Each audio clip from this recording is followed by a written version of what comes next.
नाशिकच्या पंचवटीत jogging track असलेल्या Shrikrishna garden समोर साकारलाय 7 मजली देवीदास हाईट प्रकल्प। मग येताय ना आजच आपला फ्लॅट बुक करायला देवीदास हाईट्स मध्ये। आमचा मोबाईल क्रमांक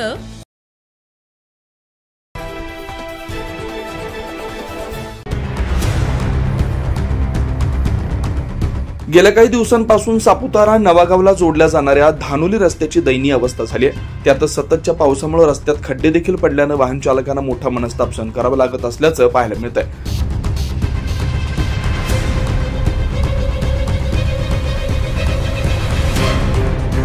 कळवण तालुक्यातील जिरवाडे, बापखेडा, धानोली या गावांना जोडला जाणारा हा मार्ग सापुताऱ्याला जाणारा जवळचा मार्ग देखील असल्यानं या रस्त्यावरून वाहनांची मोठ्या प्रमाणात वर्दळ असते।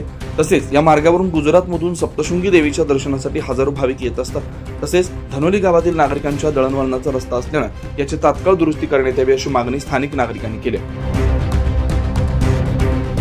9 न्यूज महाराष्ट्रासाठी प्रतिनिधी हेमंत हाडस, सापुतारा।